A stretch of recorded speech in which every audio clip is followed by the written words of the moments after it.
PCS जो भी है।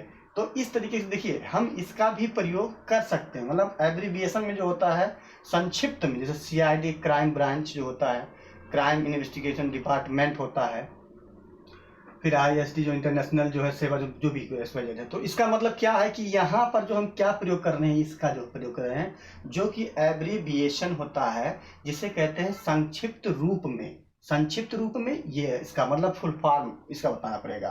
तो इनिटियल जो होता है, आप देखिए इनिटियल क्या होता है, ये सूक्ष्म हस्ताक्षर होते हैं, मतलब छोटे में जैसे हम करते हैं, हमारा नाम है मान लीजिए श्रवण कुमार, तो हम लिख सकते हैं कि S कुमार,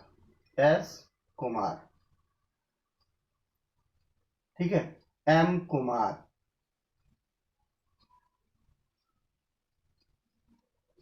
ठीक, या किसी का भी नाम रहेगा मिस्टर शर्मा, ये वो। तो इसमें हम क्या करते हैं कि ये सूक्ष्म हस्ताक्षर होता है। अब तीसरा नंबर पे जानते ही हैं, आपको बताए गए हैं कि ये सेंटेंस को समाप्त करने में प्रयोग किया जाता है। कहने का मतलब ये सेंटेंस के लास्ट में प्रयोग होता है। तो इसका प्रयोग ये भी लिख लेंगे, एक बार इसको समझ लेंगे। इसका प्रयोग जो है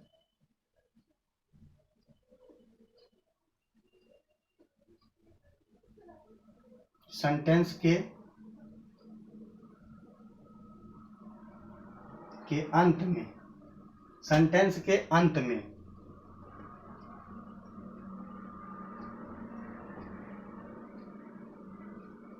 प्रयोग करते हैं।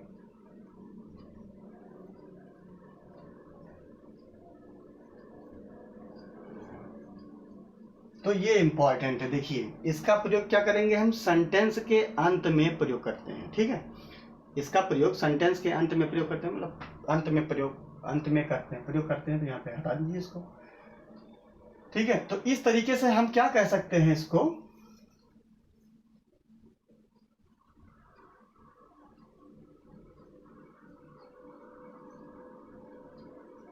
ये देखिए इसका प्रयोग हम सेंटेंस के अंत में करते हैं।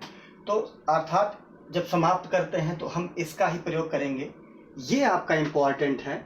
और फुल स्टॉप देखिए इसी 3 पे ही आप ध्यान दीजिएगा जब आप वहाँ पंक्चुएट करेंगे। और भी होते हैं, तमाम प्रकार के होते हैं प्रयोग करना, तो इस पे जो है हम क्या करेंगे, इसी पे हम प्रयोग करेंगे, ठीक है। तो इसमें ये नहीं है कि आपका जो है कोई प्रॉब्लम है या नहीं कर पाएंगे, या ऐसे भी हैं कि बहुत लोग हैं गलत प्रयोग कर देते हैं, तो इसका गलत प्रयोग हम नहीं करेंगे। सो देखेंगे इसका जो है अगला क्या कर सकते हैं, ठीक है। ये आपके हैं। अब दूसरा क्या है, दूसरा आपका आ जाएगा कॉमा आ जाएगा, कॉमा।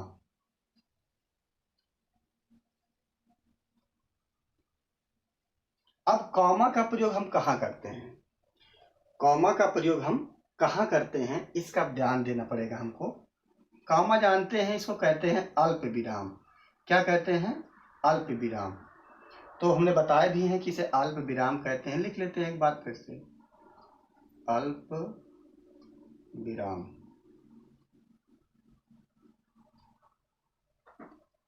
ठीक है। अब इसका प्रयोग हम कहाँ करेंगे, कहाँ कहाँ पे जो है कॉमा का प्रयोग करते हैं। तो हमें ध्यान से देखना पड़ेगा कि अल्प विराम होता है तो सेंटेंस के बीच में ही इसका प्रयोग कर देते हैं, ठीक है। तो नंबर 1 पे हम कहाँ करेंगे इसका प्रयोग,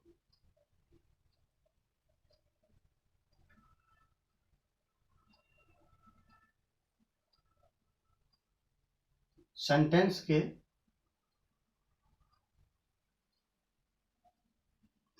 के जो आपके नाउन होते हैं, जिसे प्रॉपर नाउन कहते हैं, ठीक है। संबोधन के लिए भी प्रयोग कर देते हैं इसका भी, ठीक है। और जो अर्ध विराम सॉरी अल्प विराम, अर्थात ये हो जाता है कि इसे कहीं ऐसे है जो सेंटेंस को आधा पहले पढ़ते हैं फिर उसके बाद में पढ़ते हैं, ठीक है। तो इस प्रकार से जो है हम इसका भी प्रयोग कर सकते हैं। तो ध्यान देना होगा कि इन सेंटेंसों का हम क्या करते हैं, अल्प विराम जो होता है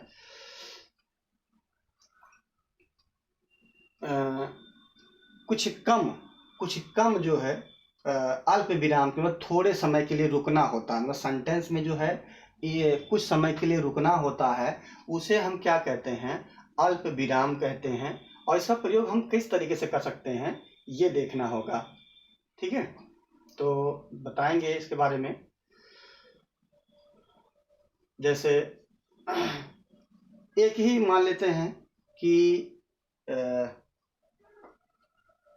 एक ही पार्ट्स ऑफ स्पीच, एक ही parts of speech. Parts of speech जानते ही हैं, noun, pronoun, verb, adverb, adjective, preposition, conjunction, interjection, ठीक है। इस प्रकार के पार्ट्स ऑफ स्पीच होते हैं। उस पार्ट ऑफ स्पीच में भी हम इसका प्रयोग करते हैं और उसको अलग करने के लिए करते हैं। पार्ट्स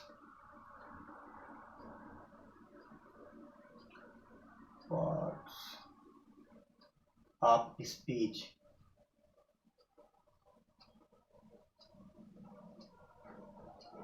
को अलग करने के लिए,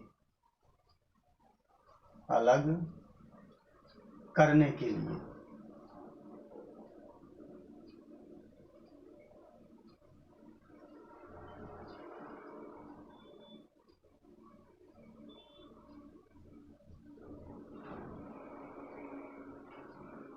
करने के लिए जैसे हम अगर ये सेंटेंस जो पार्ट्स ऑफ स्पीच होते हैं उसको अलग करने के लिए, जैसे मान लेते हैं राम, ठीक है।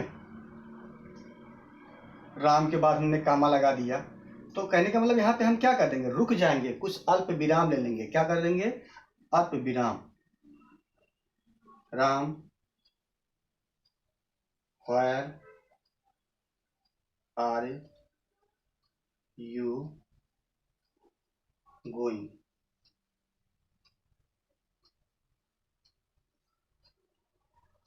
कहने का मीन्स ये हो गया कि राम को संबोधन भी कर रहा है कि Ram, where are you going, तुम कहाँ जा रहे हो। तो ये देखिए, ये पार्ट ऑफ स्पीच यही तो है आपका राम। राम क्या है, आपका नाउन है।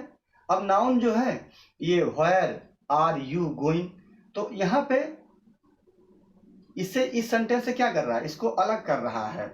अब व्हेयर भी है, आर भी है, यू भी है, गोइंग भी है, तो यू से जो है ये अलग कर दे रहा है, अर्थात इस सेंटेंस से जो है ये अलग कर दे रहा है, ठीक है।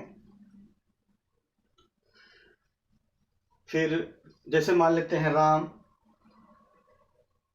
या रीता कर लेते हैं, Rita, Rita bought a pen, फिर कॉमा लगा देंगे, कॉमा लग गया ना, पेंसिल, पेपर,